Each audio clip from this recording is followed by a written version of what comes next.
ദൃശ്യം 3 സിനിമയിൽ ഷാജോണിൻ്റെ സഹദേവൻ എന്ന ക്യാരക്ടർ വീണ്ടും തിരിച്ചെത്തിയേക്കാമെന്ന് റൂമേഴ്സൊക്കെ വരുന്നുണ്ട്. ദൃശ്യം 3 എന്ന സിനിമ വരികയാണെങ്കിൽ സഹദേവൻ എന്ന ക്യാരക്ടറിനെ വീണ്ടും തിരിച്ചു കൊണ്ടുവരുന്നതിനെ പറ്റിയുള്ള ഐഡിയാസും വേണമെങ്കിൽ ആലോചിക്കാമെന്ന് ജീത്തു ജോസഫ് ഒരു ഇൻ്റർവ്യൂവിൽ പറഞ്ഞിരുന്നു. കലാഭവൻ ഷാജോണിൻ്റെ സഹദേവൻ എന്ന ക്യാരക്ടറിൻ്റെ തിരിച്ചുവരവിനായിട്ട് നിങ്ങൾ ആഗ്രഹിക്കുന്നുണ്ടോ? നിങ്ങളുടെ അഭിപ്രായം കമൻറ്റ് ചെയ്യൂ. ദൃശ്യം 3 സിനിമയെപ്പറ്റി ചില കാര്യങ്ങൾ ജിത്തു ജോസഫ് ഒരു ഇൻ്റർവ്യൂവിൽ പറഞ്ഞിരിക്കുകയാണ്. മലയാളി ഓഡിയൻസിന് അത്ര സന്തോഷം തരുന്ന കാര്യങ്ങളല്ല ജിത്തു ജോസഫ് ഇൻ്റർവ്യൂവിൽ പറഞ്ഞിരിക്കുന്നത്. അപ്പോൾ അതെന്തൊക്കെയാണെന്ന് നമുക്ക് നോക്കാം. ദൃശ്യം 3 സിനിമയുടെ ഷൂട്ടിംഗ് ഒക്ടോബറിൽ തുടങ്ങും. മലയാളത്തിൽ ലാലേട്ടനും തെലുങ്കിൽ വെങ്കിടേഷും ഹിന്ദിയിൽ അജയ് ദേവ്ഗണുമാണ് നായക കഥാപാത്രങ്ങളെ അവതരിപ്പിക്കുന്നത്.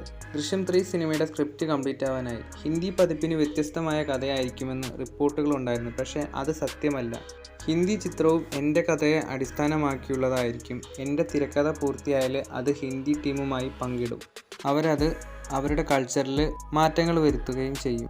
അടുത്ത കാലത്ത് ഒരു പ്രധാനപ്പെട്ട സിനിമ ഒരേ സമയം 2 ഭാഷകളിൽ ചിത്രീകരിക്കുന്നതിനെക്കുറിച്ച് ചർച്ചകളുണ്ടായിരുന്നു. പക്ഷേ അത് പിന്നീട് സംഭവിച്ചില്ല.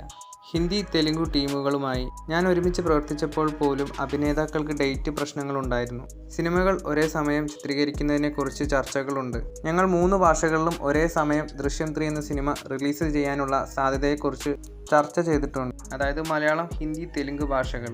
പക്ഷേ മറ്റു ഭാഷകളിൽ റിലീസ് തീയതികൾ വ്യത്യസ്തമായതിനാൽ അത് മുൻ ചിത്രങ്ങളെ ബാധിക്കുമെന്ന് തോന്നിയില്ല. തേർഡ് പാർട്ടിൻ്റെ തിരക്കഥ പൂർത്തിയാകാറായി. ഹിന്ദി പതിപ്പിന് വ്യത്യസ്തമായ കഥയായിരിക്കുമെന്ന് റിപ്പോർട്ടുകളുണ്ടായിരുന്നു. പക്ഷേ അത് സത്യമല്ല. ഹിന്ദി ദൃശ്യവും എൻ്റെ കഥയെ അടിസ്ഥാനമാക്കിയുള്ളത് തന്നെയാണ്.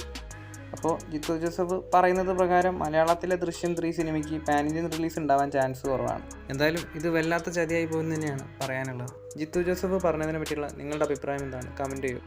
കൂടുതൽ ലാലേട്ടൻ സിനിമകളുടെ അപ്ഡേറ്റുകളുമായി അടുത്തൊരു വീഡിയോയിൽ കാണാം.